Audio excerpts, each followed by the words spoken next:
I mean, every day. Well, first of all, who were your influences is the wrong question. Who are your influences? Yeah. By all means, you didn't ask. I know you didn't ask word, but it's not just who I played when I was younger. I mean, I'm influenced every single day by different people, different genres of music.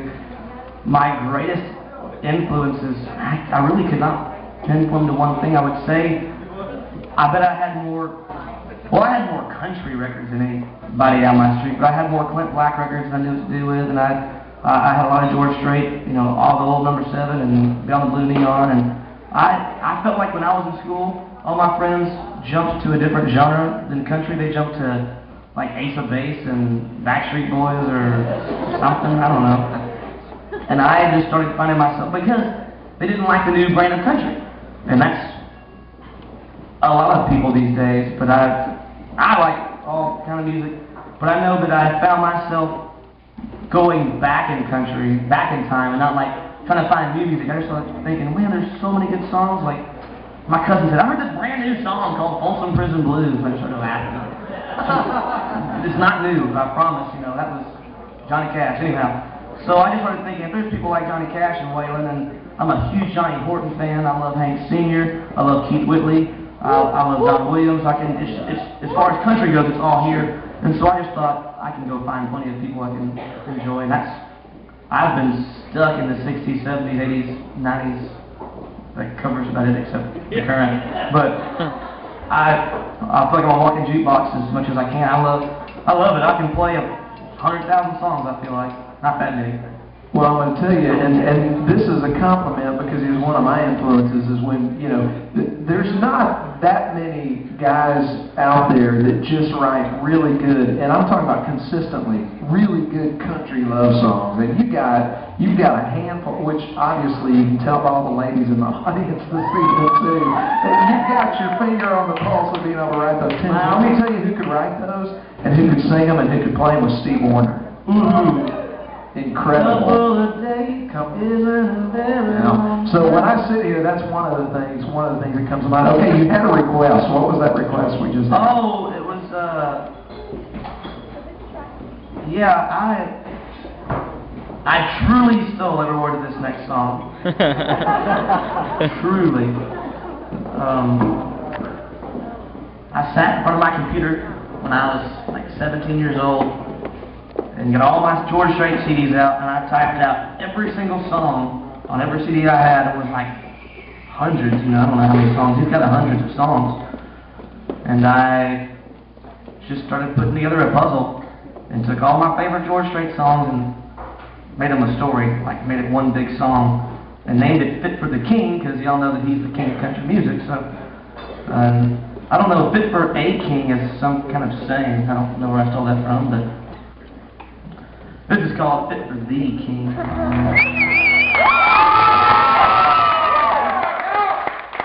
If you're good, you can count along. There's a bunch of songs in there. I would say, I think the first verse has 12.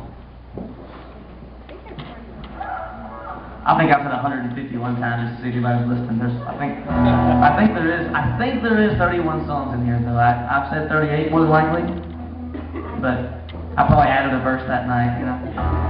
It's easy to do.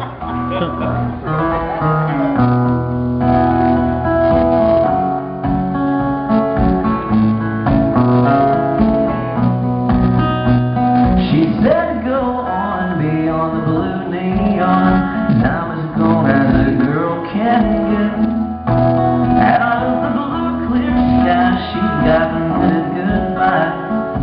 What do you say? Well, if I know me, I'll end up drinking champagne.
question would be, how many of those did Dean Dillon write? Half of them, seriously. Now, here's the cool thing, guys. I mean, if you're a George Strait fan, the 22nd of March, Dean Dillon, the guy that's written over 50 of George Strait's hits, is going to be sitting right where Kyle is, hanging out and telling the stories behind that song that Kyle just wrote. And if you want the info on that, fill this email address out and send it to the back. I want to steal a Dean Dillon story right now and see if he gives this same story. All right. I saw him sing in Steamboat not this last month, but 13 months ago, and he said, I was in Los Angeles, California, drinking myself sober.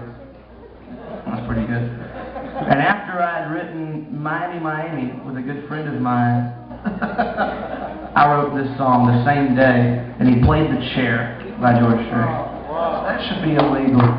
Those are two of my all-time favorite songs. In a 24-hour period. Yeah, and that was incredible. So if he tells that story, say, Dean, you already heard it, buddy. Yeah, that's right. So we already got that one. Give us something else. Play something different. Hey, where is